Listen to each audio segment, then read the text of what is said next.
Dobrý večer, přeju všem ve spolek. Good evening, it will be in English, so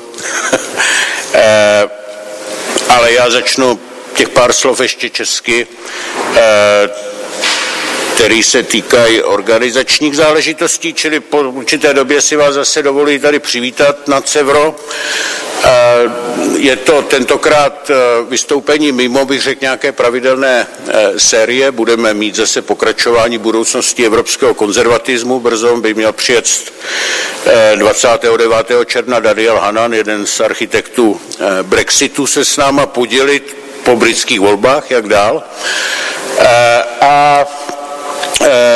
Tentokrát máme tu čest tady uvítat Thierry Baudeta, což patří k takové té nové generaci holandských politiků, který proniknul s novou formací tady do parlamentu, a my jsme v rámci Aliance evropských reformistů a konzervativců měli s ním možnost teď několikrát mluvit a sledovat jeho vystoupení, naposledy na Liberty Summit v albánské Tiraně, takže jsem velmi rád, že nás tu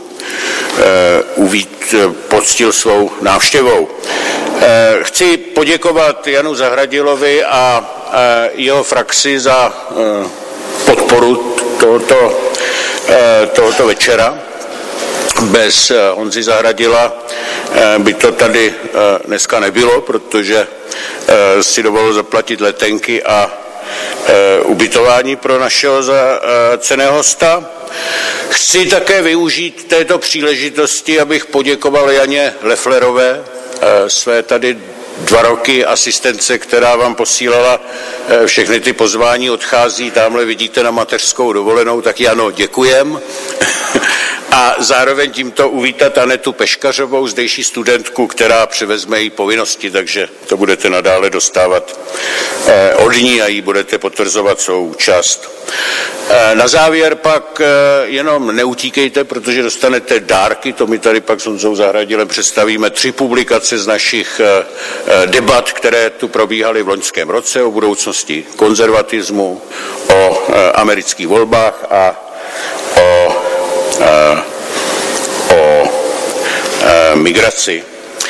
No a úplně na závěr těch organizačních poznámek, protože já nevím, myslím, že nám to tady nebude běhat, tak si poznamenejte, když tak 25. května, to budeme mít debatu na velmi zajímavé téma před německými volbami, nazvanou Německá Evropa nebo Evropské Německo, a přijede Roland Tichý, takový známý provokativní bloger a spisovatel německý, a sparring partnera mu bude dělat Polka Alexandra Rybinská. Je to je novinářka, která naplno vstoupila v německých televizích do debat během té migrační krize, a bych řekl, je to takový hlas, který my tady vůbec neznáme, velmi sebevědomý, velmi přímý. Takže vás zvu, máme se určitě na co těšit 25. května tohoto roku. So, that's for the beginning, and now just let me open the evening today with our honored guest here, Jan Zahradil, the member of the European Parliament and the president of ACRE, the Alliance of the European Conservative and Reformers, who has helped us with this evening and who will introduce our guests. So welcome again, and Jan, take the floor.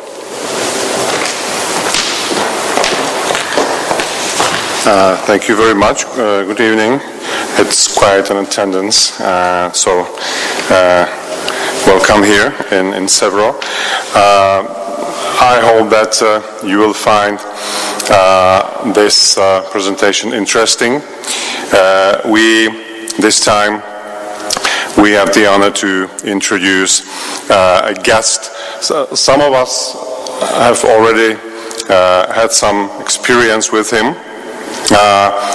He's a a man of a very bright and sharp intellect, very outspoken speaker and thinker, sometimes very politically incorrect, and he's a rising star on the Dutch political scene who made it to the Dutch parliament for the first time in recent elections. As you know, there have been elections in the Netherlands just a few months ago, and Thierry Baudet and his political project made it as the first new political party or first new political subject to the Dutch parliament in recent 15 years. So it's a good sign that something's going on, of course, not only in Netherlands, but in other countries as well of the European Union, that the times are changing. And we hope that these changing times will also have some repercussions here in the Czech Republic and will bring us some more new, fresh ideas and concepts how we could contribute to some new developments within the European Union and to some changes that we consider to be necessary. Some basic information about Thierry Baudet you have received in that basic paper, the information sheet about our tonight's lecture. His party is called Forum for Democracy. Thierry Baudet himself is a journalist, academician, thinker, of course politician. When I asked him what I should stress about him, which is not written in this particular paper, he told me that I should mention that he studied law and history in Amsterdam and attained a PhD in the law faculty of the University of Leiden under the guidance of Roger Scruton, which is a very well-known name in the Czech Republic. And his paper, his thesis was called The Significance of Borders, which I think is a very interesting title just these days in Europe as well. I have one copy here, another copy has been given to the several library, and maybe we can get a few more copies later on. But that's point number one. Point number two, he told me that he already published 9 books, none of them translated into Czech language, which is a shame, and we have to improve that, and I hope that we will work on that as well. I think that we can talk about the Dutch political situation, but not only about the Dutch political situation. We can touch more generally the situation in Europe, and I hope that at the end, after Mr. Baudet's presentation, there will be a set of very interesting questions and answers and very lively debate. Thank you once again very much for coming, and now it's turn for Mr. Thierry Baudet. Thank you, Jan.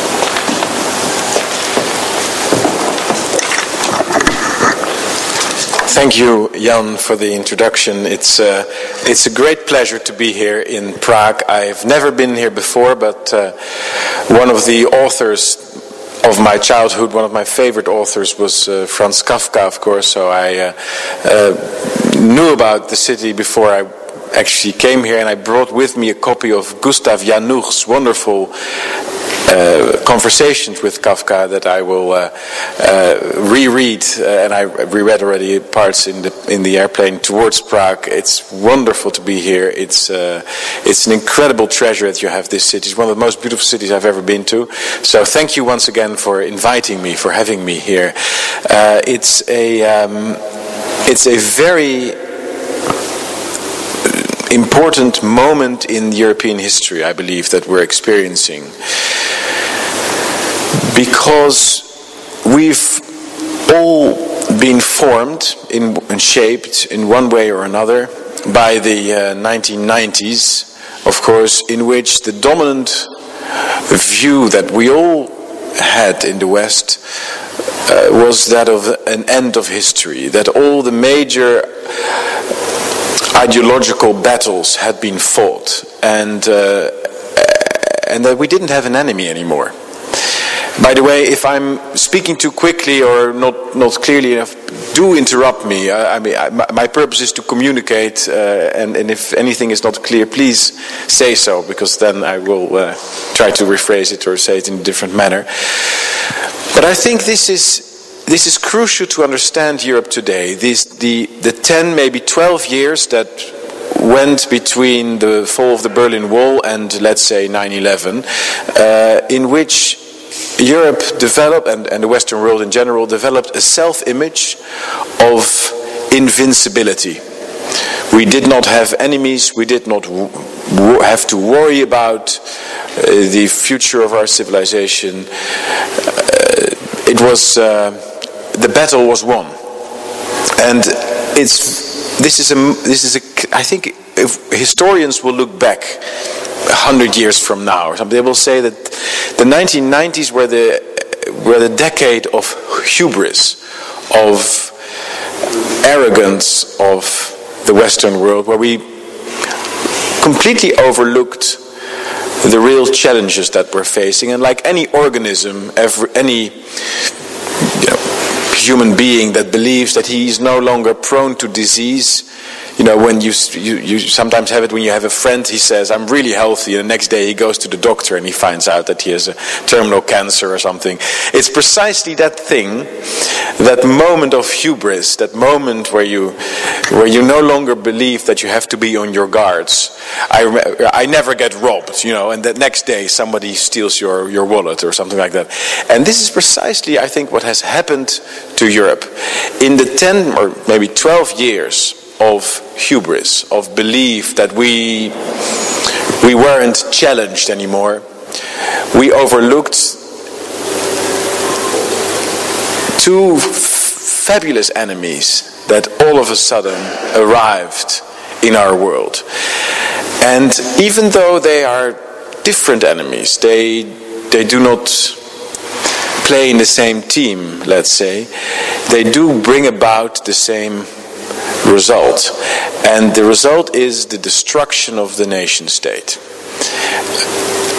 The nation state is being destroyed, is in the process of being undermined at an existential level, at a fundamental level, through mass immigration on the one hand and the transnational universalist ideology of Sharia law and Islamism, and on the other hand by a new cosmopolitan elite that we haven't seen before in Europe, the transnational Eurocrats who believe that nation states belong to the past, that national identities are dangerous, that we need to get rid of all our traditions and all our identities and all our religious intuitions and all our social and cultural norms, and replace them with a more enlightened, universal,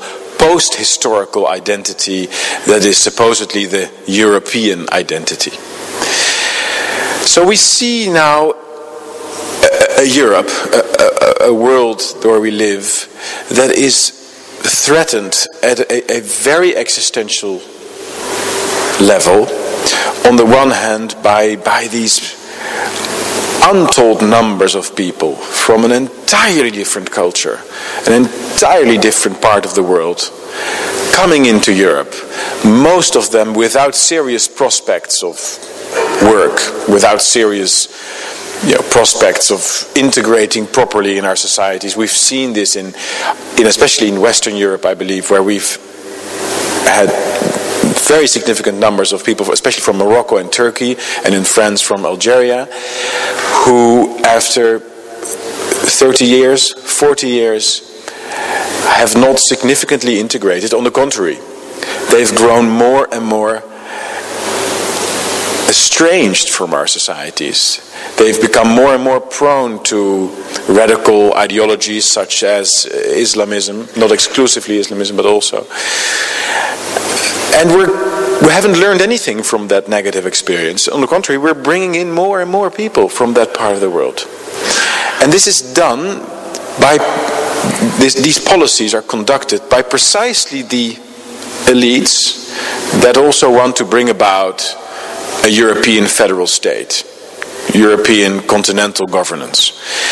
And so even though they're not playing in the same team, they're not just bringing about the same result, the destruction of the nation state, but there also seems to be some kind of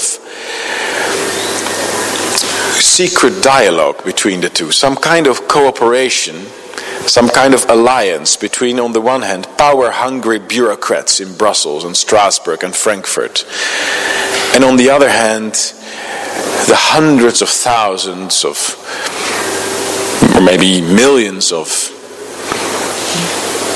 Muslims, as mostly men, mostly between 20 and 40, who come here without serious prospects for any chance of work, but with the undoubted effect of further weakening our national identities and further weakening our the social cohesion in our nations.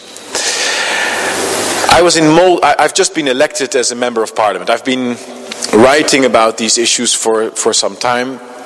In the Netherlands, I've been an activist, I've been a campaigner. I was one of the organizers of a referendum that we had in the Netherlands about a year ago about the further expansion of the EU. It was the second referendum in 10 years' time that we've had in the Netherlands about the EU. The first one was in June 2005, and so the second one was last year in April. It's very remarkable that in both instances, in both referenda, over 60% of the Dutch population voted no. We have a very significant Eurosceptic majority, or almost majority in our country. A recent poll that was conducted showed that 56% of the Dutch would now prefer European arrangements out of the EU, like free trade zones, proper cooperation, without political superstructures. 56%. May I remind you, I'm very proud that the Dutch, my country, is now more Eurosceptic than Britain. I think that's a marvelous thing to say. I'm always so happy to thank you. But one of the things that we noticed as a campaign group after the referendum that we had last year, and for the second time in 10 years, a very significant part of the Dutch population voted no. The political class was completely uninterested in it. And we made a terrible observation. Our political leaders in our country do not represent the Dutch people in The Hague, in the city where our government is based anymore. They represent Brussels in The Hague. And even though through periodical elections and debates, there is a grandiose theater being performed where they pretend to be, listening to the people and taking their concerns seriously and fighting for the national interests in Brussels. None of this is actually true. They're not even concerned with whether or not they'll be re-elected, because there's one great thing about European positions, high positions in the European Union. You usually can only get them after having lost a national election. If you think of all the commissioners and all they usually have lost a national election. So it's as if the EU awards you for being unpopular. It's like, this guy is not popular. Well, let's get him in. And then of course the chauffeur driver and all the wonderful benefits that come with transnational politics are opened to you, and you become very interested in continuing this circus. My party was then founded this summer. The party is called Forum for Democracy, and it was founded this summer after we realized that the second referendum on the EU was going to be completely ignored, as happened. And we did a very intense campaign because we had to get into Parliament. This is one of the things that is striking about the political life in Europe today, I think everywhere, that the mainstream political parties, even though they seem to differ on all kinds of issues, have formed some kind of cartel, isn't it? They disagree with each other in the run-up to the elections, and then the day after the election turns out, you know what, they didn't really disagree with each other. They could actually quite well, you know, make arrangements, and in 4 years' time they'll discover that there were disagreements, but you won't hear about them in the 4 years in between them. Or what also is possible, that even though they might disagree on certain issues, they agree on the most fundamental issues. And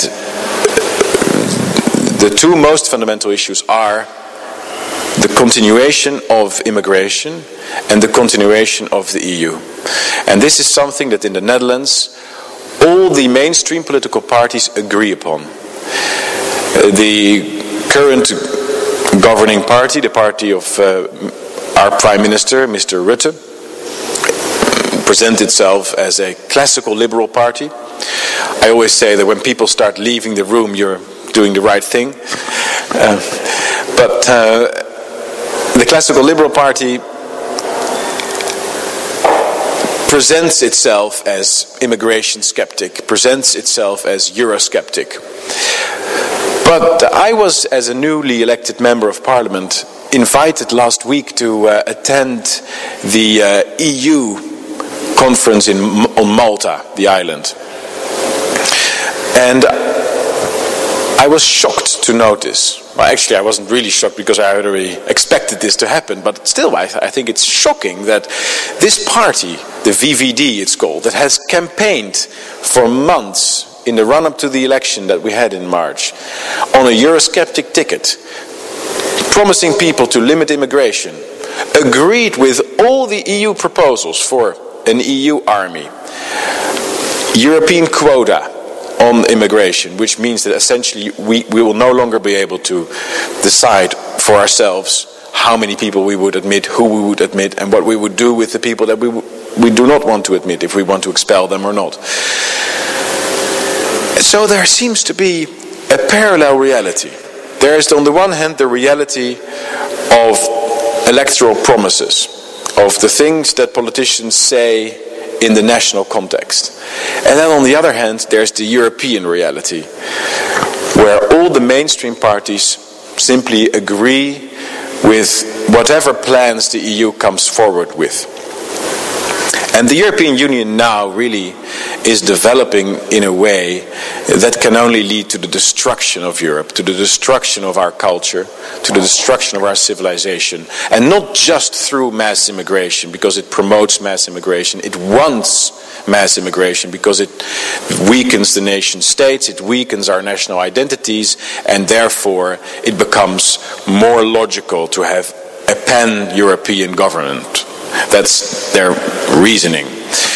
But the EU also threatens our civilization and our way of life and our very continent through its disastrous economic policies.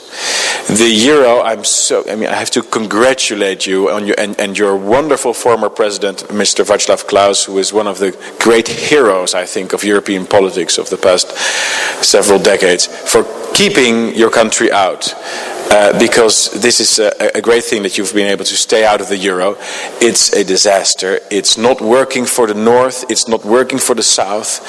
It imposes interest rates that are bad for the northern economies, that are bad for the southern economies.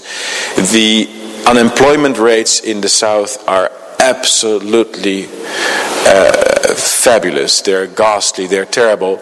An entire generation in the south is lost. The youth unemployment in Greece and Italy and in Spain is now around 50%. Those kinds of numbers, and they're the direct result of the desire to have this single currency that will ultimately force us to accept a single fiscal policy, which will then in the end lead the way to proper federal centralized government. That's the only goal, that's the only point.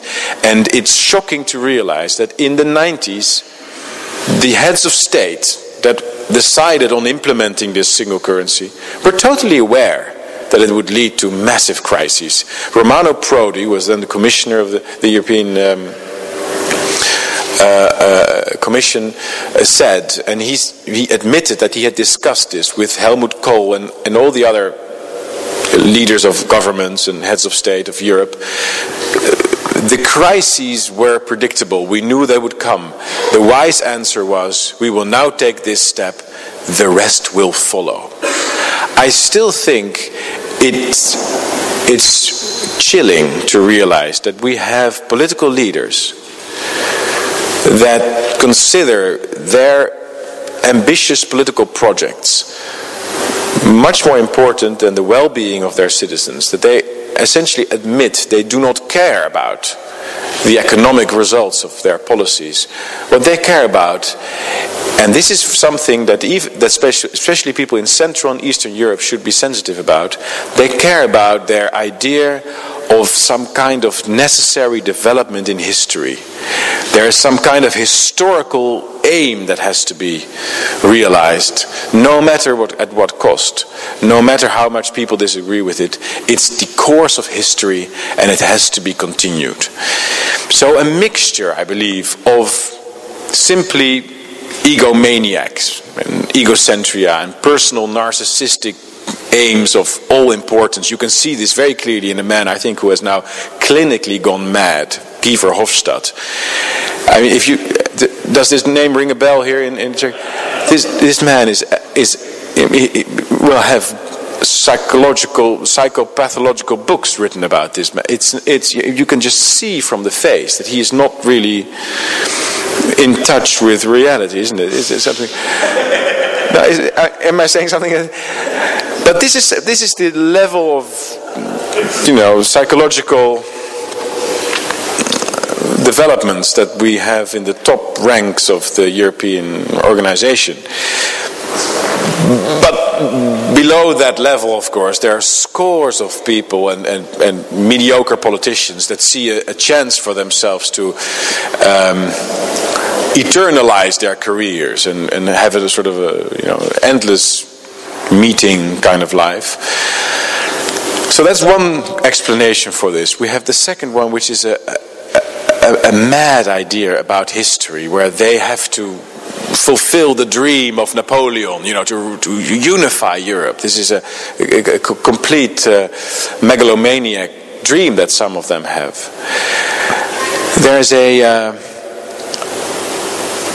There's also a third element, I think, in the cultural crisis that we see, and that's something that I've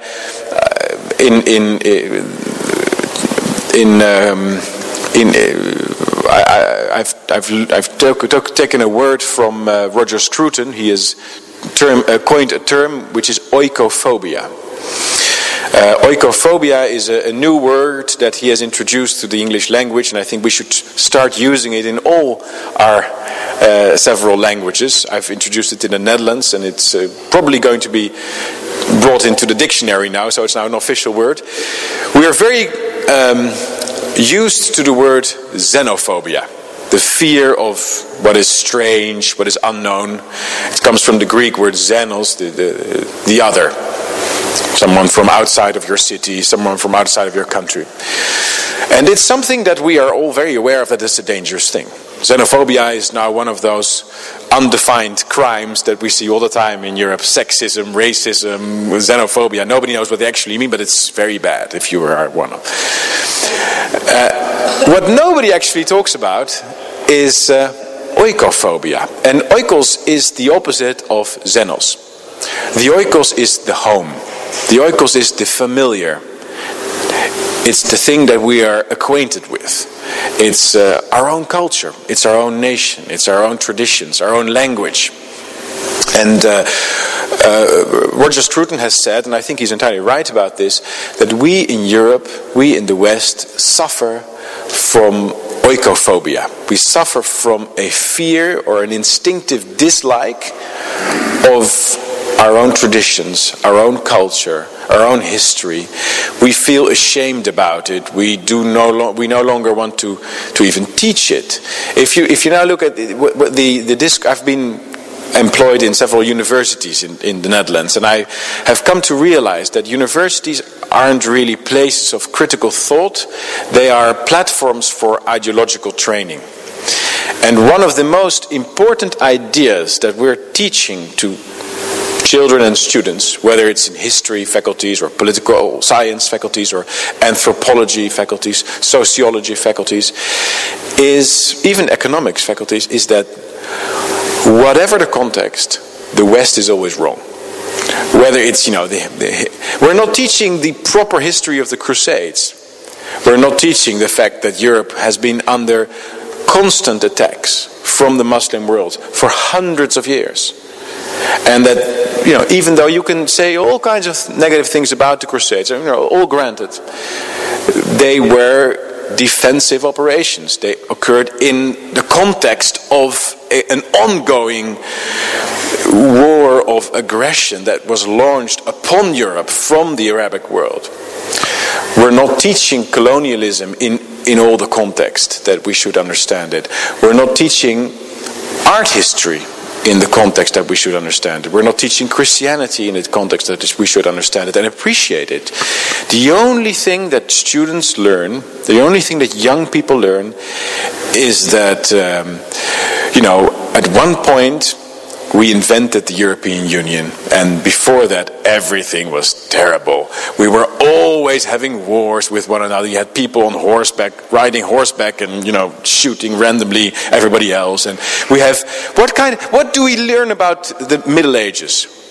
The only thing that people learn about the Middle Ages is medieval torture museums that you have in every city now. That's the only thing they know. In the Middle Ages, people were tortured. That's what they know. And this is I think this is the deepest crisis that we have. It's not just political. It's not just immigration. It's a crisis of our self-confidence, our cultural self-confidence, and we have to refine it. We have to refine it, and we have to start teaching it again. I think it's in a new phase now, an even more dangerous phase, where not only have we stopped teaching it, we're now starting to ban it. There is a culture now in Dutch universities and in American universities, and I'm not sure if it's also the case in the Czech Republic yet, but where you have the no platforming. Is this something that's happening here? Where people want to, have invited a speaker, and it's no longer that this speaker is simply challenged or people aren't interested in him. Now there are demonstrations to ban speakers from campus, university campus. There are groups of people protesting against opinions being heard. We have now trigger warnings. Is this something that exists in the Czech Republic? God bless you. It exists in the Netherlands, where before a certain film is shown or a certain book is presented to students, students are invited not to watch it or not to read it because it might trigger their sensibilities. Instead of saying, this is a place of learning, this is a place where you should be challenged, you should encounter different views in order to grow from it. The clash of opinions, the clash of viewpoints has always been what brought us further. I also think that the Netherlands has some pride to take in this, because in the 18th century the French monarchy banned lots of books that were then published in the Netherlands, Montesquieu, Voltaire, and many others, Diderot, who then helped bring about the Enlightenment and critical thinking. And I think that's a wonderful, wonderful European tradition. And we now seem to have moved towards the opposite, where more and more viewpoints are considered outside of the permitted margin of debate and made taboo.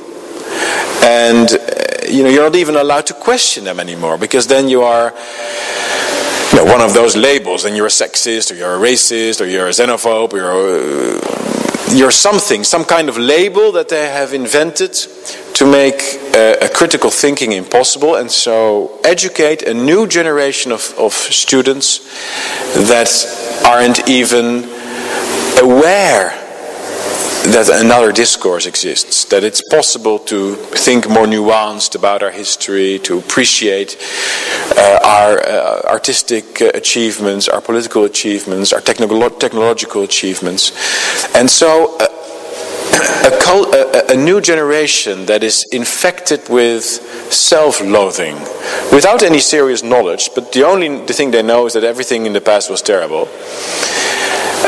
And that's really worrying. So apart from setting up a political movement, with which we've now succeeded to get some seats in Parliament, and we have 2 seats in Parliament now, and in recent polls we have doubled that number, so we're now at 4 seats already, and I think we're going to grow more, because there's also a great hunger among the Dutch, and as I think among all European nations now, for change. But we do not merely want to be active in the political domain. We also think that we have to be active in the cultural and the educational domain. So alongside our political party, we set up a private university which is called the Renaissance Institute.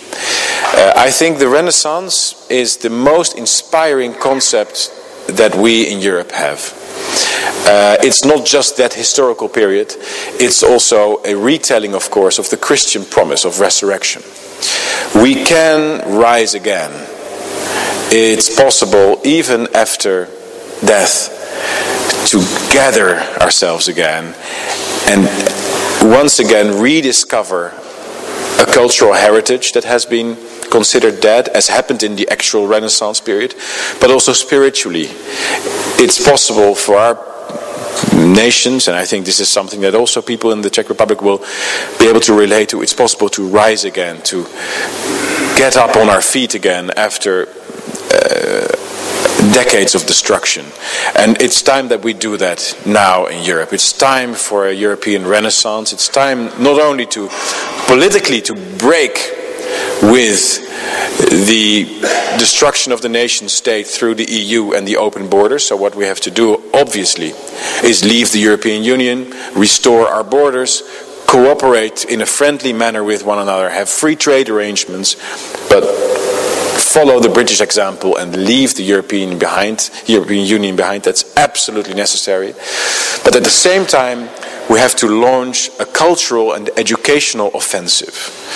A cultural and educational movement where we're going to teach our traditions again. We're going to reawaken the aesthetic sensibilities of young people again. And revitalize our incredibly rich and beautiful shared European culture, because that material is necessary for the next generations to keep our free and open and tolerant and diverse and wonderful societies alive. That is our mission in the Netherlands. I'm very happy to speak here and reach out to the people in the Czech Republic. I hope we will be able to gradually form a network of cooperating movements, parties, institutions, because ultimately we just have to make this work. We have to make this succeed. Thank you very much. I'm very open to discussions, questions, anything. But once again, thank you very much for inviting me.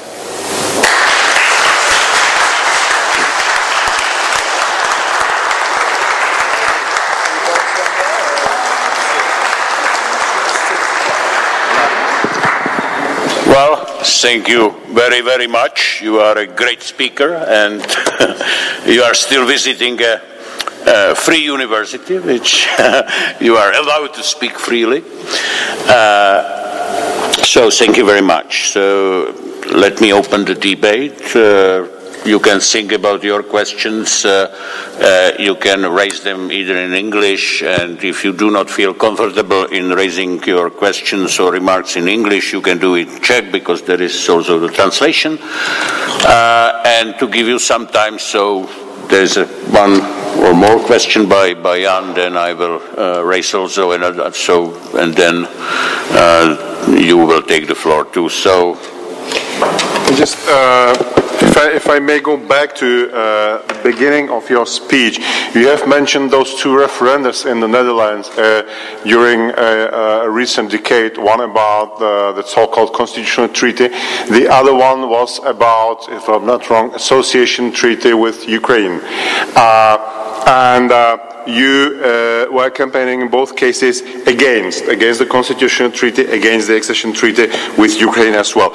In that second case, the association agreement with Ukraine, do you think that the decision, the final verdict of Dutch people was more about really about Ukraine, about enlargement, about some suspicion that some new internally unstable state is getting along and being incorporated into the family?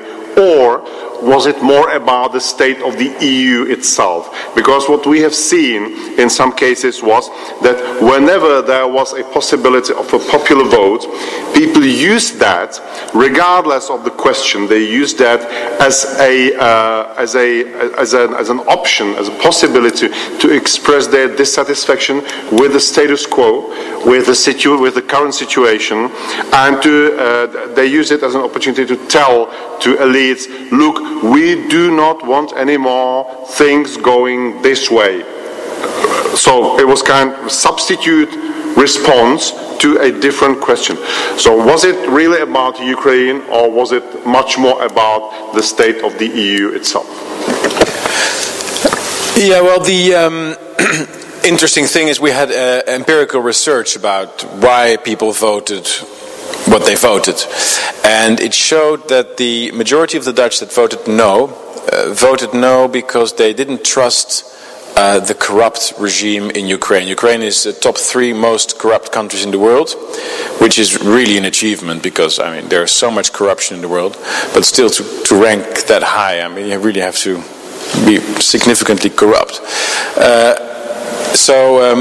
And the Dutch are allergic to that. So this was the main reason to vote no. The second reason to vote no was because the Dutch were of the opinion, and I think quite rightly so, that this association agreement with Ukraine would lead to membership in the future, and I think that is absolutely correct. More philosophically, if I may, I think all the things that were wrong with the association agreement are also wrong with the EU. Or to put it another way, all the flaws of the European ideology are present in this dramatic association agreement, which has torn apart a country, which has really destroyed its economy, it has destroyed its social fabric. Ukraine is now in a political situation and a social situation that it's almost beyond repair. I'm not even sure if the country will survive as a whole. I mean, it's just, and this is something that the EU has done. It's something that the EU has imposed on this country because of its complete blindness to social and cultural realities on the ground. And this is precisely the thing that is the cause also of being in favor of mass immigration and the euro currency. One can only be in favor of mass immigration and a euro currency if one is apparently blind to the reality of cultural difference. If one doesn't see that bringing in 1 million people from the Middle East causes a problem, if one doesn't realize that Greece and Italy cannot have the same currency as Germany, then one is apparently blind to cultural differences. And that is so fundamental to the European ideology. Cultural differences, historical identities, everything that defines us as human beings, national identities, they must go and be replaced by something new, a universal Michael Jackson kind of heal the world kind of global citizenship. And that is what we've done to the Ukraine. We have imposed this abstract idea of what political life should be about. We have placed it upon this country that is so complex, that is so divided, has such complex relations with Russia on the one hand, with countries in Europe on the other, with its lingual and its economic ambivalences. And now, look what we've done. You know, look what's there. Look what we've created. So the answer to the question is twofold. On the one hand, the Dutch did actually, empirical research showed the Dutch did actually vote on this association agreement and what they thought about Ukraine. But more to the point, even if they would have voted about the EU itself, the association agreement would have been the perfect point in case to talk about the European philosophy, because everything was there. Thank you. If I may have entirely different question now, and let me explain a little bit the context. Historically, for us, it were the Dutch, the British, the Danes, the Americans, of course, who were our natural allies. In all strategic issues, like, you know, when we were building the capitalism 25 years ago, when we were trying to revitalize the NATO alliance, when we were trying, you know, to keep English as a lingua franca, not the German or... to put it simply, you know, I'm a Catholic, but the Protestant countries were our natural ally in meeting those either strategic challenges or the classic realistic agenda. But in the last couple of years, there is a question mark in my mind. On one hand, and what I see is the positive effect of this, is that the Dutch, the British, the Danes too, are the champions of certain reforms. You know, you can see the movement against this Brussels type of centralism, and so this is a good part of the story. On the other hand, it seems to me that, you know, we are facing, we in Central Europe, here in Prague, are facing multiple challenges. You know, there is this flow of this dangerous Islamic radicalism from the south. There is this Putin assertivism from the east. There is the freezing now from the north as a result of this stupid fight against the global warming. But there is also an avalanche of a kind of a progressivism from the west, which reminds me a restoration of this neo-Marxist agenda, in particular in the cultural and social affairs. That's everything, you know, behind this political correctness approaches. This is, you know, you rightly mentioned the situation at your educational institutions like the universities, and I can, you know, we do not have this yet here. But I have my courses for the foreign students here, and here I can already feel, you know, that. But if you are studying or analyzing this tendency, it did not come originally from Italy or Spain. It comes from the Protestant countries of the West. And in fact, if you can tell something about this and about the prospect. So, because this is really, I guess, the homework for many British, many Dutch, many Americans, really to start to fight this kind of a neo-Marxist social progressivism, which makes our societies weaker and weaker. It's not just, you know, the invasions from abroad. It's also this destruction from within. And here, you know, if you can, as a Dutchman, can amuse us a little bit, you know, what is the prospect of this? If I understand the question correctly, it's a very deep philosophical question about the. Is there political implication? But one always has to be careful of talking about the root causes of events, because ultimately you start talking about the Trojan War, where everything really went wrong. That's the point where everything, or the fall of the Roman Empire. I'm not sure that I go along with the thesis that it's necessarily Protestantism that brings about the vision of the new man and the world revolution. It might be related to the teachings of Calvin and Luther, but it's certainly also sparked by the loss of faith. And not just the loss of faith, but also the loss of, which is something that has the loss of religious traditions. So Calvinism without a God. Excuse me? Calvinism without a God.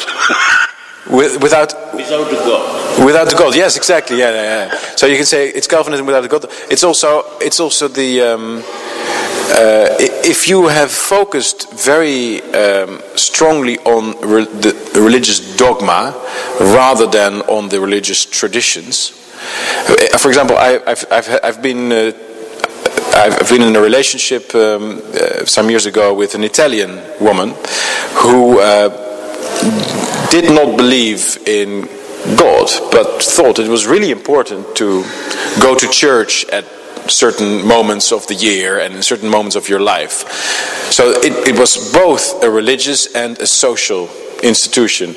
And Protestantism has, in many countries, for example in the Netherlands, really fought to distinguish the two. To make the church exclusively about faith, about religious dogma exclusively, and all the social things had to be part of civil society, had to be part of the separation between church and state, and all those other ridiculous concepts. And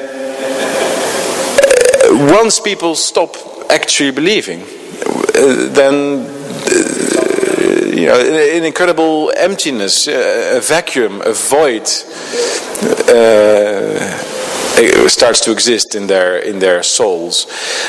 So that's certainly something that contributed, I think, to the felt need for a new ideology. And one of the new, maybe it's true that human beings are religious beings and that we have a need for some metaphysical justification for our existence. And if it's not Christianity, then what we get is political religions like communism, or the European philosophy. But I also think that we are now today faced with a third one, which is the green philosophy. This is something that worries me very much.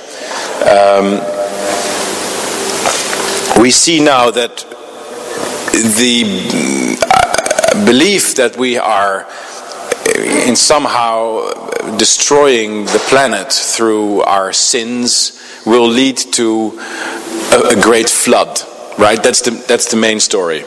Through our sins we are causing a flood. It's quite old. It has been written down in several religious books, hasn't it?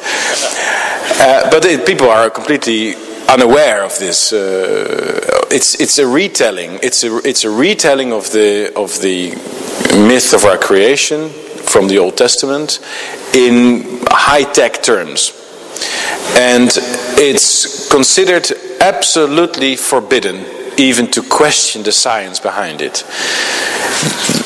The fact is that we have no clue of the impact of carbon dioxide on our climate because we do not have trustworthy models. Every climate prediction models that we have developed have all failed. None of our predictions about the reality of climate change have actually come true.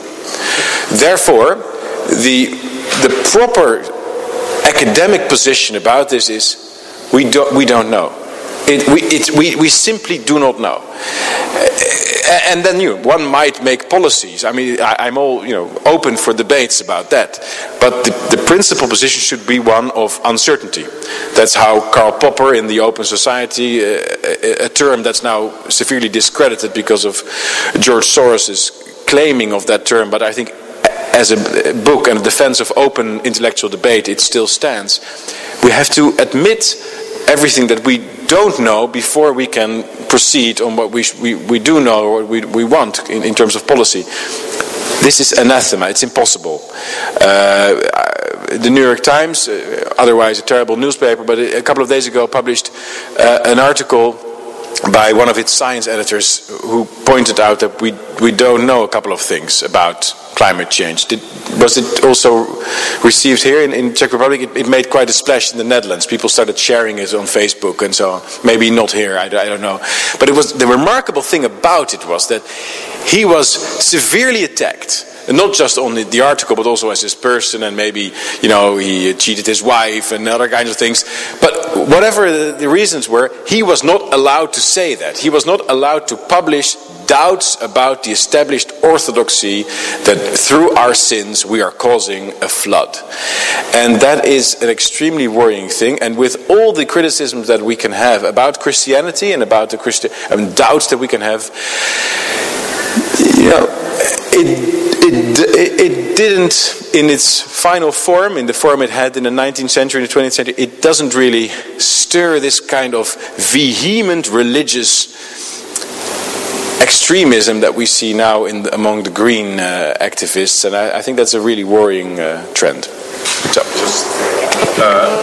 Because you turn it partly into an inter-religious debate, I can only counter-argue to you as a religiously neutral person that it's not that simple, because I believe that you can find a lot of inspiration for those pan-European, universalist, anti-national ideas also in the universalist doctrine of a Catholic Church.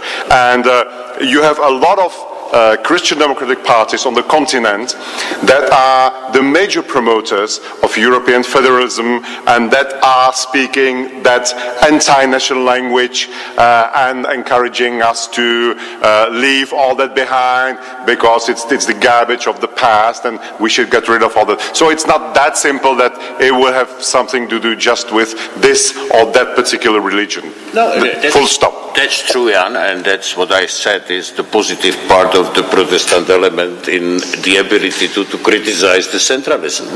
But the reverse side of the story is this promoting of the social engineering, and that's the green policy is one wing of exactly of this tendency.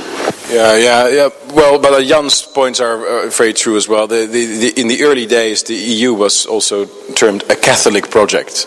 So, I mean, that's why I said the root causes of things are always difficult to find. Okay, so I see Mr. Chalupa, then Tomsky, and then I see a lot of voices. Please stand up and introduce yourself, and it should work. I think the microphone should work. I hope so. Budu pokládat otázku česky, omlouvám se. Já velice si cením toho příspěvku pana Baudeta, je to osvěžující to tady slyšet. Vy jste velice trefně popsal tu politickou realitu, která je nejenom v Evropské unii, ale svým způsobem i v našem prostředí. Ale otázka zní, co s tím. Já teď řeknu dva takové příklady toho evropského tlaku, a to je Evropská směrnice o zbraních a Evropská směrnice o antidiskriminaci.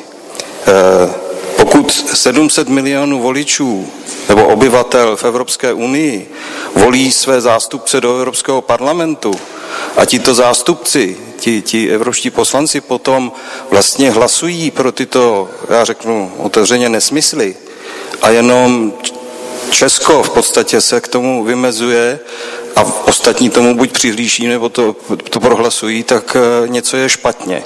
A vy jste tady mluvil o té výchově, že bychom měli víc jako vlastně hovořit s občany a bez jakýchkoliv skrupulí jim v podstatě objasňovat ty problémy a říkat své názory, i když se to někomu nemusí líbit. Já jsem se dozvěděl od té humanitární akademické obce naší, že jsem také xenofob, protože já jsem jedním ze zakladatelů platformy pro zachování evropské kultury a jejich hodnot v parlamentu České republiky.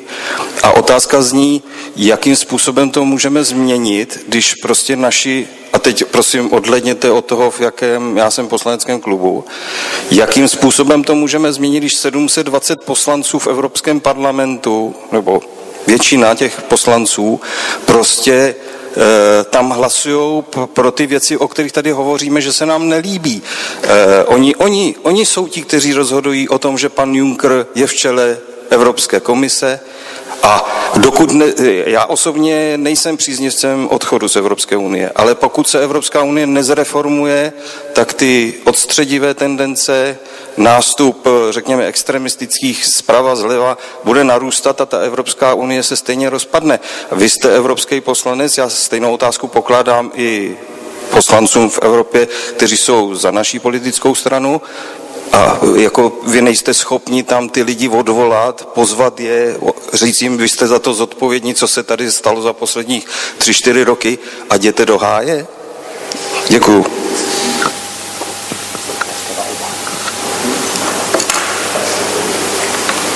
To je otázka na oba vlastně, že jo? The question for both of you. But Thierry goes first. I am of the opinion that the EU is unreformable, that it is impossible to reform the EU because of several reasons. One being that all these different member states, there are so many of them, 27 after the Brexit, have all their several different desires. And what will happen then is that all those desires neutralize each other. So country A wants this, country B wants that, country C wants this. And then what you end up in, and that is something that we can all witness in the actual political practice in Brussels and in Strasbourg, is that anonymous bureaucrats and civil servants take the better of the lawmaking process.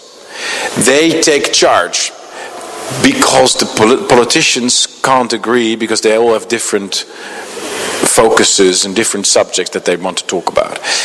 And then you get indeed the kind of Frankenstein kind of bureaucratic monster where all these regulations and nonsensical directives, and also I must add multinational corporations that really can influence through powerful lobbies the rules that are being produced, and the politicians, they can't even figure out what exactly is going on, so just vote with it because they don't really know, and they're like, oh, whatever. This is the reality of political administration at a massive scale, at a scale of more than 500 million people. That's what you get. It's simply the scale of political organization is too large for people actually to control it or reform it. So that's my first point. The EU is unreformable. What we need to do is all leave and then re-establish free trade agreements. I'm also very enthusiastic about the Organization for European States that Václav Klaus has proposed in his book on Europe. I think that's we should think along those lines. But EU reform is not possible. That's my first point. The second point about representatives in general that are betraying their voters or not listening to them. I think this is an inherent problem of representative democracy. It's something that simply occurs when you can only vote once every 4 or 5 years. Then you get this meddling within Parliament of parties that sort of, say, okay, you get this from me and I'll get that from you and we'll get away with it in the elections.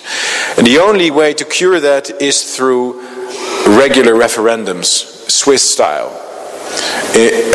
on the initiative of the people. So when the people are unhappy with something, they can change it through a referendum. I think that's a necessary addendum, a necessary completion to our 19th century representative democracies. I think we should all implement Swiss provisions in our constitutions to have an extra check on power. So whenever the elected representatives leave their election promises aside, when they go astray, when they deviate too much from the popular will, the people can call them into account. and say, look, we want a referendum now, we are in charge, you work for us. So those are my two responses. We need to leave the EU, impossible to reform, and at a national level get regular referendums. Just a quick reaction in Czech, Father. Já jenom bych tomu dal dvě věty. Ono přesto, že to tak nevypadá, tak i v Evropském parlamentu existuje koalice a opozice. Ta koalice je samozřejmě daleko širší, než kdykoliv byla a bude v Českém parlamentu. Tvoří primárně Evropská lidová strana, evropští socialisté a evropští liberálové, takže dohromady je to opravdu solidní většina. A v tomto rozdělení já se považuji za příslušníka té parlamentní opozice, protože my jsme nehlasovali pro pana Junckera, nebo pro důvěru panu Junckerovi, nebo pro jeho instalaci do funkce předsedy Evropské komise. Nehlasovali jsme pro jeho Evropskou komisi a samozřejmě nehlasujeme pro směrnice typu zbraňová směrnice, která se nám nelíbí, ale protože nejsme součástí té velké koalice parlamentní, tak většinu těch hlasování samozřejmě prohrajeme. Nicméně to je pouze na vysvětlení, jako, jak to ti poslanci v tom Evropském parlamentu mohou dopustit. I tam existuje rozdělení na koalici a opozici. Jakkoliv ta opozice může připadat někomu teď marginální, protože reprezentuje dohromady nějakých 20, 25, možná 30% toho parlamentu, víc ne. To funguje? Jo, aha. Well, I'd like to go back to your original description of the problem.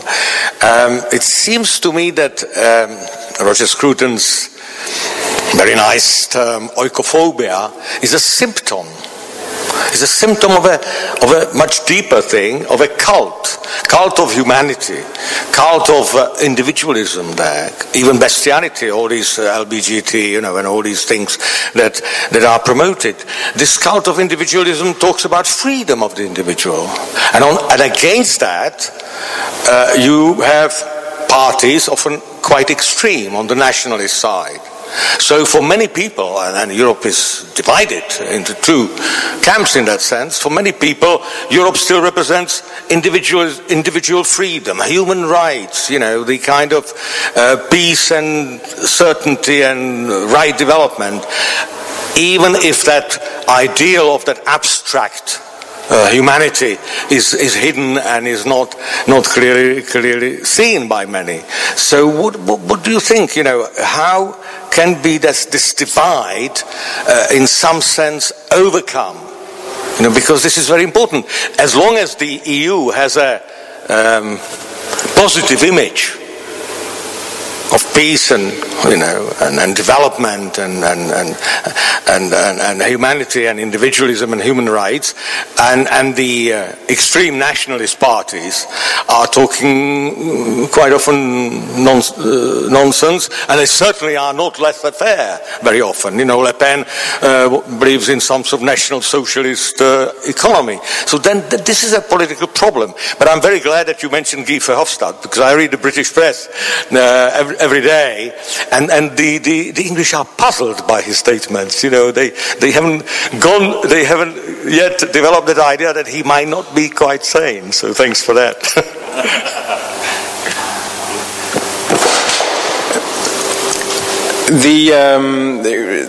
The description of oikophobia as a symptom rather than as a cause in itself, I think is entirely correct, and you can always go back and say, no, that was actually a symptom. It's not the real cause, and then move on to something else. And then I don't know where you end up, but it's. My view is that we basically have two visions of history. The one is deterministic, the other is voluntaristic.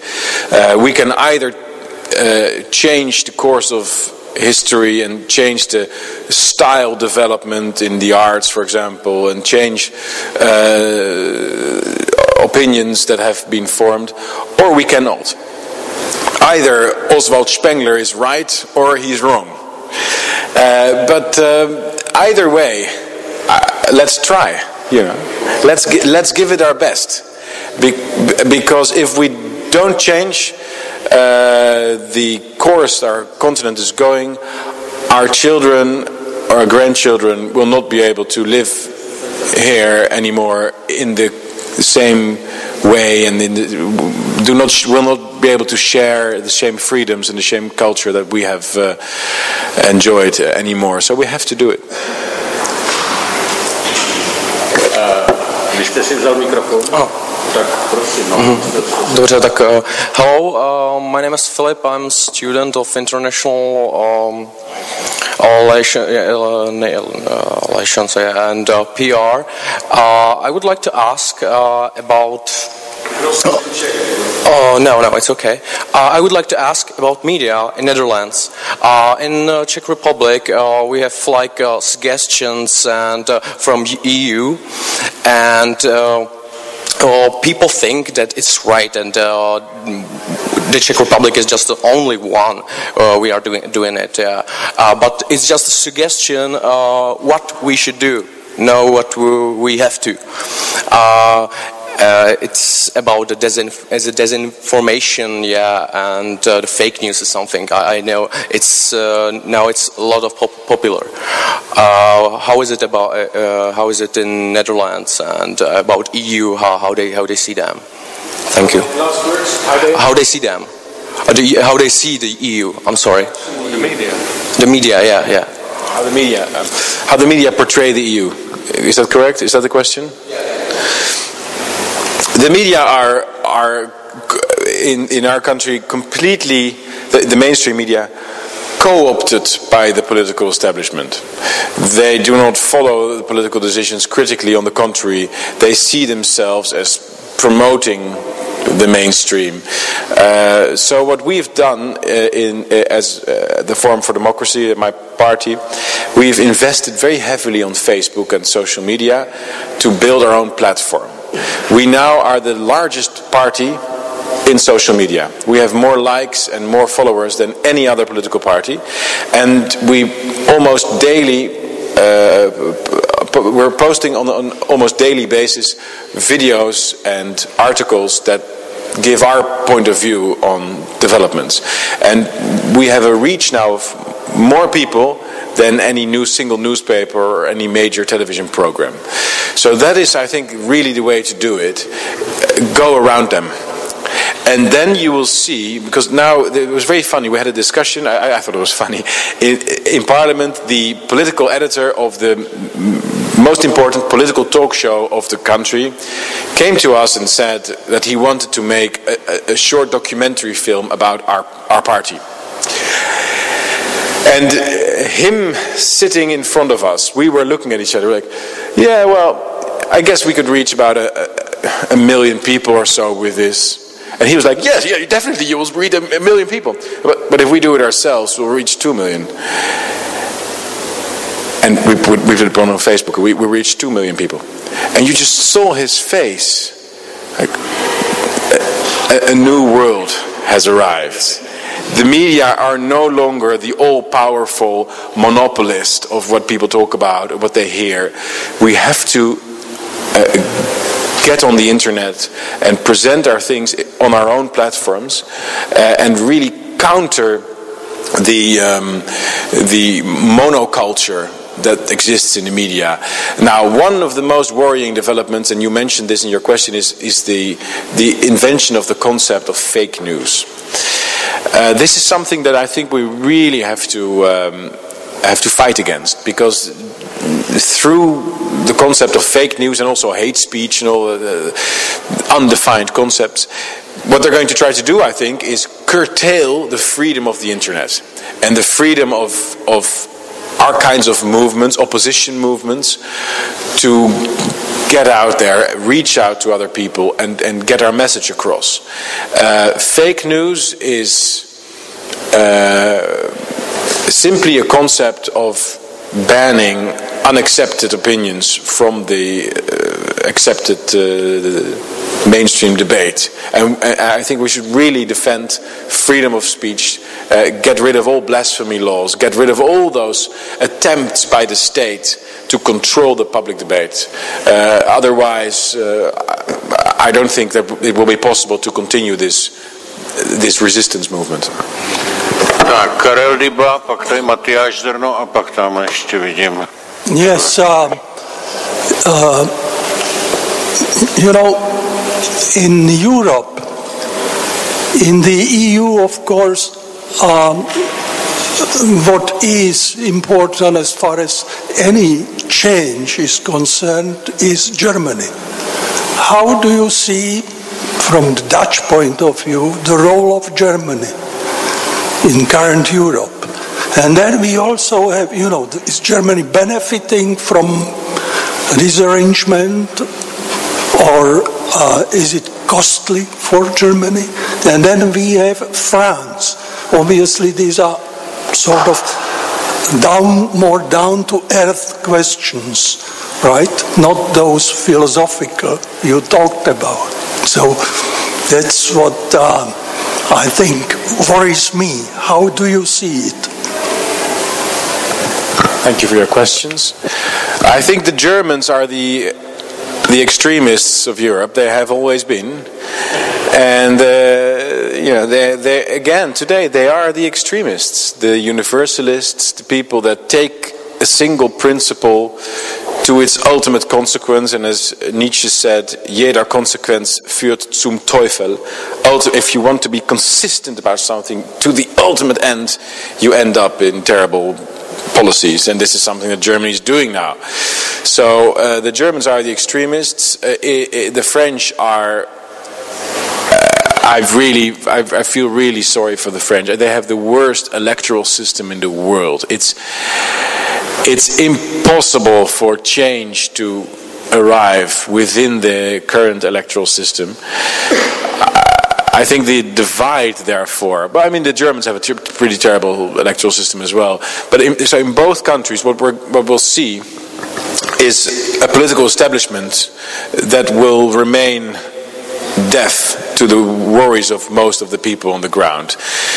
Some people say that the euro currency is working economically for Germany. I have my doubts about it.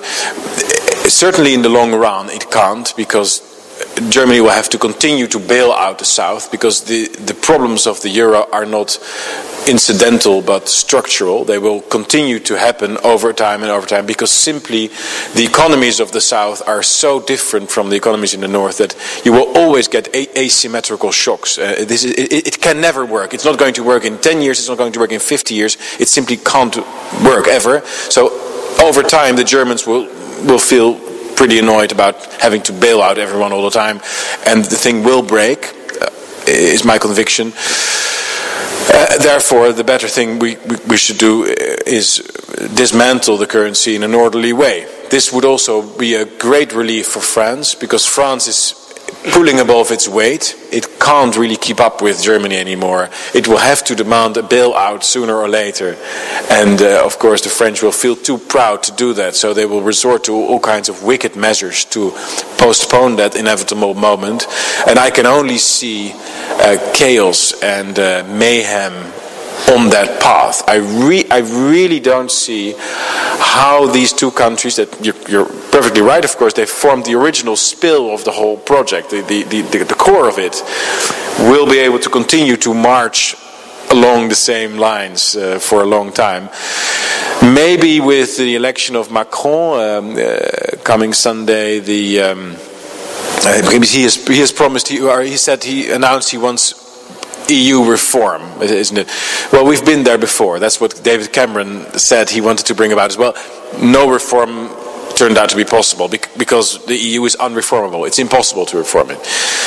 So maybe after he comes back on this promise, and he'll come back to the Elysee in Paris and say, look, I wasn't able to really reform anything. People will begin to wake up to this reality. I've always thought that Czechoslovakia presented a wonderful example of how to dismantle an artificial union. I think the way in which the currency was dismantled, I think the way in which the political structures were separated is almost a textbook case on how to do it. And it's very worrying that in the same years that the Czechoslovakian Union was split up into two more or less functioning democracies. Those same years saw the complete destruction of Yugoslavia because the political powers did not accept this country peacefully to break up. I think we see before us two models now in Europe, the Yugoslavia model and the Czechoslovakia model.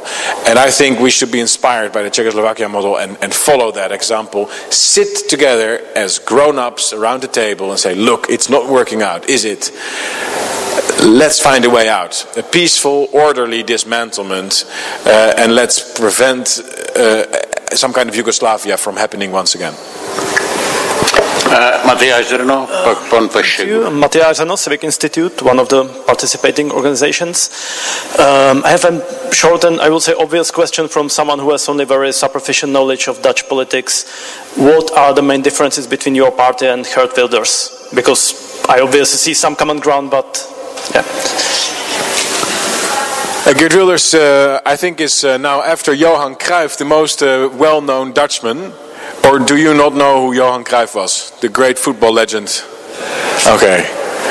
But Wilders is also known, isn't he? He's the man with the blonde hair who is on the death list of several Islamist groups and under permanent threat.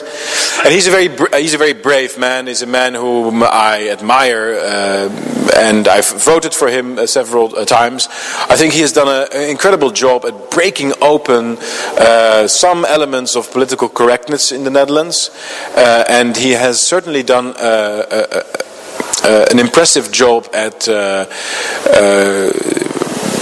maintaining his own political course against the current, against all the odds, and doing fantastically well in elections. Nobody had expected a party with such views to be so successful. So, I've great respect for Mr. Wilders.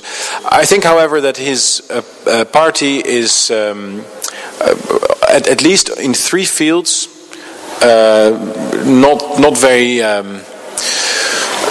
attractive anymore, and this is certainly one of the reasons that I decided to set up a new party. The first is that he continues to use slogans rather than arguments. This is something that might work in the short run, break open debates and create a sort of a sphere for debate, but ultimately what we need is intellectual argument. What we need is people engaging. He has a complete boycott in the media, not from the media, but he boycotts the media. He doesn't want to appear in the media. He doesn't appear in Parliament. Rarely does he appear in Parliament. He seems to conduct a sort of anti-politics, where his political point is made by the fact that he's absent from the political debate, and to me that's simply not satisfactory. Secondly, in relation to this point, his party is uniquely a parliamentary movement. It only exists at the political level, but he's completely uninterested in building a cultural and intellectual infrastructure. In my view, that is much more important in the long run than political party. I think Antonio Gramsci, was a far greater revolutionary than Lenin. You can seize power. You can win 60% of the seats, and still you won't be able to change much. Or if you do, then you'll be out in the next elections, and other parties will grab the power again and change everything back. So if you want to achieve a durable, fundamental change, you have to change the academic institutions. You have to set up a magazine. You have to set up a television channel. You have to be dominant in the intellectual and cultural domain. And that is what the left has fantastically done. I mean, they have really infiltrated in all the cultural institutions. So even if they lose elections, the gradual course the policies will take will still be in their direction. So that's the second thing, perhaps more fundamental in my criticism of Mr. Wilders, which is that he's not a builder. He's a surfer. He surfs over the waves, but he doesn't change the waves. And thirdly, his socio-economic policies are very left-wing, very social democratic. In my view, the kind of dynamic that we need to restore to our countries must also be a dynamic of economic free entrepreneurship. We are really destroying in the Netherlands, in any case, I'm not sure about Czech Republic, but in the Netherlands, the small and medium-sized businesses, and I think they are they are always the core, not just of economic innovation and activity, but also of the sort of the social framework that prevents people from becoming too reliant on the welfare state. You know, what you need is economic liberalism, and Mr. Wilders is not economically liberal in his view. So those are just a couple of aspects. Tak tamhle pan Pešek a pak poslední ruka byla tamhle vy a už to bude muset uzavřít asi. All right, George Paul Pešek, I'm an ex-diplomat of the Czech Republic. And let me start with the point, actually, which is, in my view, from my point of view... No, don't worry, Alexander. No, the most major point, actually, touching or going towards the very heart of our fundamental human existence is actually Albert Einstein. Nobody has ever, and that's actually one of the questions that I would like to pose, if you agree to this, nobody has ever accused Albert Einstein of being stupid or an extremist, have they? So he has also been in Prague. Actually, he was here during after the Second World War, and had a lecture here in the Old Town Square. But he said a very important thing. I would say a fatal diagnosis: the humankind will either return to God or it will destroy itself. And I, actually, in the past, I used to attend the congresses and conferences all over Europe, and I used to plead for the European integration. Really, I did, but on the ground of the Ten Commandments, on the ground of our real Jewish Christian roots of our civilization. And you have rightly, by right, actually pointed that we have abandoned these roots, and that's the problem. The second is an observation, a very short observation, on account of Ukraine. Everybody knows Mr. John Kerry. Less people perhaps would know the name Victoria Nuland. Victoria Nuland was actually a deputy minister. And the Prime Minister, Israeli Prime Minister Benjamin Netanyahu, said 2 years ago, actually, the intellectual horizon of Mr. Kerry equals a 14-year-old teenager. So now imagine what the horizon, the mental horizon of Victoria Nuland is when she said, after the 10th of December, when she had returned back from Kiev to Washington and organized a huge press conference, and you may still see it on the internet, and she said, well, while we are conferring here, our friends in Kiev and Maidan are demonstrating peacefully for the human rights and democracy in Ukraine. And we have paid for that over $5 billion. So that's the observation number 2. And my last question is this.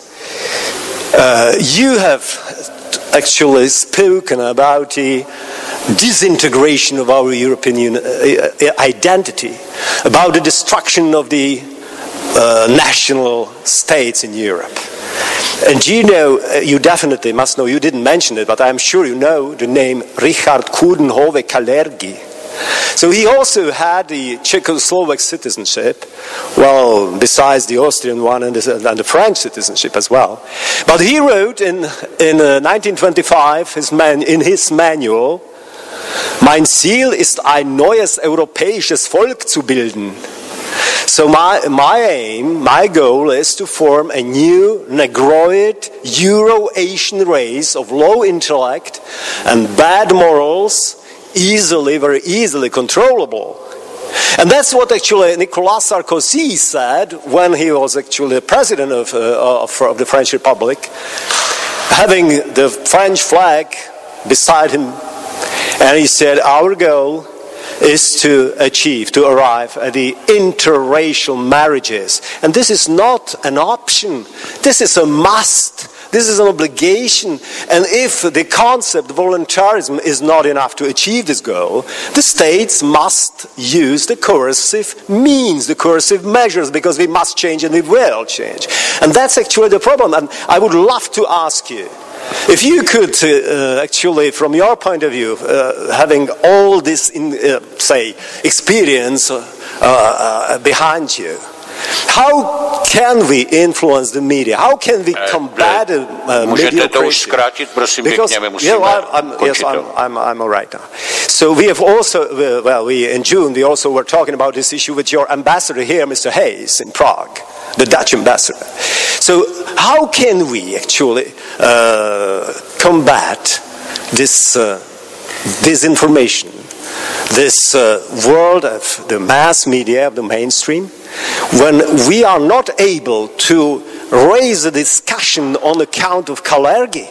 Because Kalergi is the key, is the crucial key for everybody to understand what is going on in Europe. And the last question, the last question. Sorry. The last question is, if you agree, the only politician talking about our world reality, about the politicians belonging to our Western civilization, who said no to the new world order, is Vladimir Putin, and therefore we support him.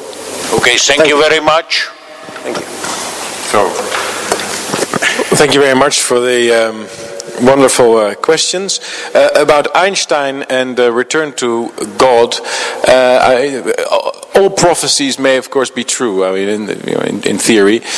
My own view is that we have a lot to learn from the Jewish religious experience, which, other than the Christian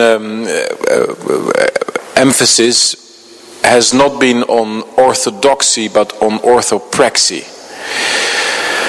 So it's in Jewish traditions considered more important to cherish those traditions and retell the stories and sing the songs than actually believing every single word of it. And so my view is that in the Christian world, we have focused too much on the almost the positivistic question of faith. What do you actually believe? Does God actually exist? And all those questions, interesting as they might be for theologians, have the habit of not being really answerable, right? So they hollow out, in a way, everything that the religious experience can be, and in so doing seem to overlook what is really about, which is about cherishing traditions, getting together, having festive days, and all the wonderful stories that might not be literally true, but might have a metaphorical truth in them. And so I think if Albert Einstein actually said that, then we have a lot to learn from the religious tradition that he actually came from, and that's Judaism. We can once again maybe learn from them. About Victoria Nuland and the Warsaw Declaration, and I would like to combine it with the final question about Russia. In my view, the West is still stuck in a Cold War mindset. I don't think that we should necessarily consider Russia as an enemy. I don't think Russia is an aggressive power. I think it's a defensive power. I think Russia acts defensively and not offensively. And it has been entirely right when it comes to Syria, when it comes to many other instances where the West has been too enthusiastic in its regime change agenda, creating chaos rather than order, creating anarchy rather than democracy. And so I think we should, with all the criticisms that of course, I have with the Russian regime. I mean, lots of things that happen there are absolutely unacceptable to Western standards, and we shouldn't overlook them, we shouldn't idealize the country, but we shouldn't necessarily see it as an enemy. And God, we're capable of working together with difficult countries. We've been working together with Saudi Arabia, we've been working together with so many very difficult countries. We can work it out with Russia. We do not have to be in a state of quasi-Cold War with that country anymore. We have more important matters to deal with, I think. Finally, with regards to Coudenhove-Kalergi, I agree that his manifestos, because there are several of them, are extremely worrying. And they need to be discussed, and this is something that is remarkable about the European Union, that it has its heroes. I recently found out that Franz Kafka was also one of the founding fathers of the European Union. If you go to the Museum of the European Union in Brussels, you will actually find a stand with quotations from Franz Kafka. You know, it's absolutely absurd. One of the interesting things is they have their pantheon of heroes, but nobody actually studies what these people actually said and thought. For one thing, I mean, I think Der Prozess, Kafka's work is a cautionary tale against bureaucratic despotism, so it should warn us against the European Union rather than propose it to us. But Coudenhove-Kalergi should be taught and discussed in universities, and the way to break the media predominance is through, on the one hand, social media, Facebook, as I think I pointed out, and on the other hand, through our own educational institutions, such as this institute, where I was so happy to have been invited. Well done. Well done, well done. I have promised the last question there, and then it's finished, so you have the right to raise. Dobrý večer, já se omlouvám, já budu česky a bude to rychle. Já jsem umělec, já jsem solista opery a politika je pro mě koníček. Nicméně vaše předchozí odpověď na ruskou hrozbu mě částečně rozladila, ale svoji otázku přesto položím. Samozřejmě, že Evropská unie je zřejmě zdiskreditovaná, je zřejmě nefunkční, je zřejmě problematická a tady v Česku je problém veřejně říct, že bychom rádi z ní vystoupili, protože se bojíme toho východu právě. Zajímá mě váš názor na to, protože ta diskuze podle mého názoru neproběhla dost hluboce k tomu nebezpečí a chtěl bych vás požádat, abyste nebral na lehkou váhu zkušenosti zemí, který s Ruskem ty zkušenosti mají. Děkuji.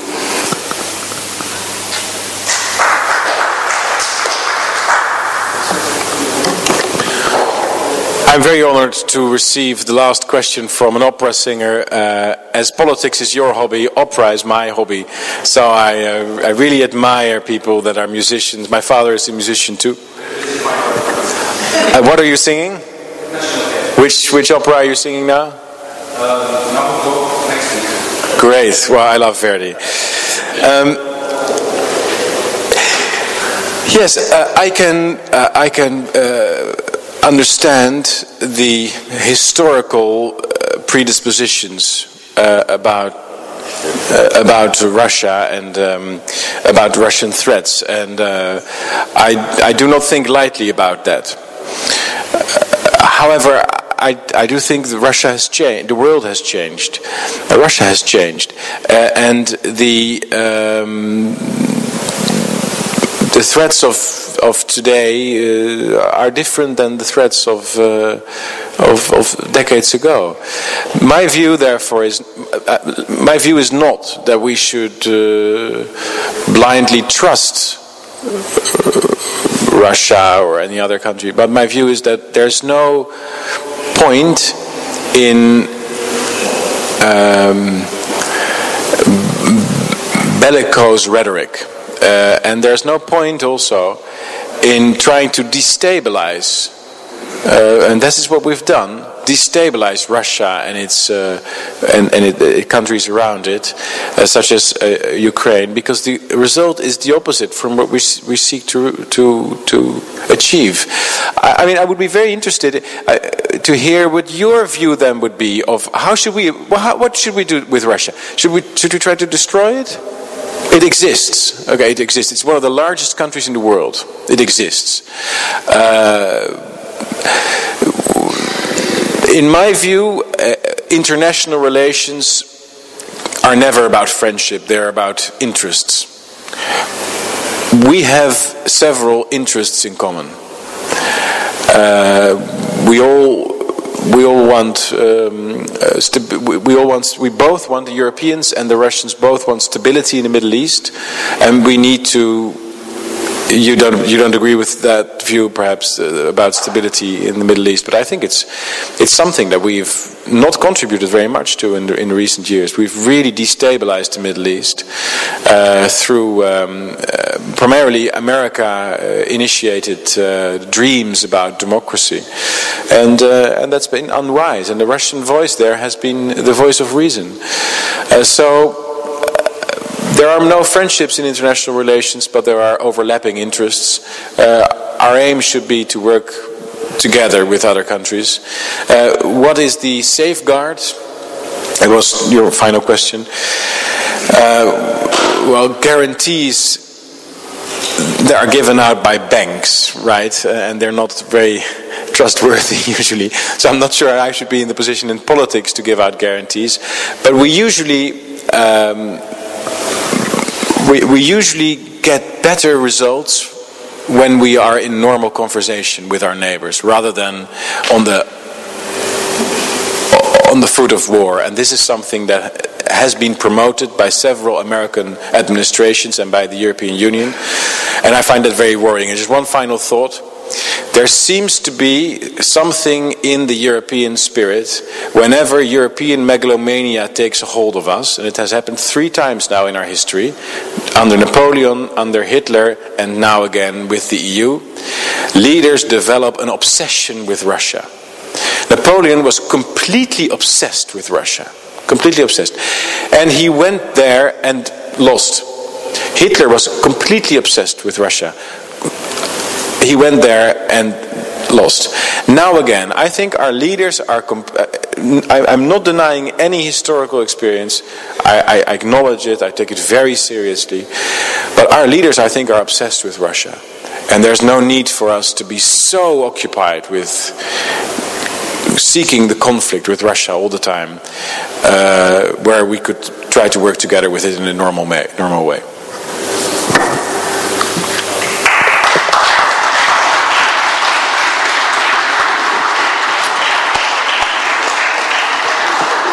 Well, Thierry, thank you very, very much. It was great. You want to comment, Jan? Go ahead, Jan. Last word. I think that it doesn't need any last word or any conclusion or any summary. You could have made your impression yourself. I told you at the beginning that you would probably listen to anyone you wouldn't listen before at this stage in several. With a very sharp-minded and provocative, sometimes provocative thoughts. It doesn't mean that we need to agree for 100%. Maybe we could have a bit different ideas about our relationship, particularly in Central and Eastern Europe, our relationship with Russia. Maybe we could differ a little bit about the possibility how and whether to reform the European Union and whether it is reformable or not reformable. But the most important thing is that there are serious failures going on at the moment in Europe, and that political elites in Brussels, in the European Parliament, in the European Commission, and on the European level are visibly unable to find proper questions.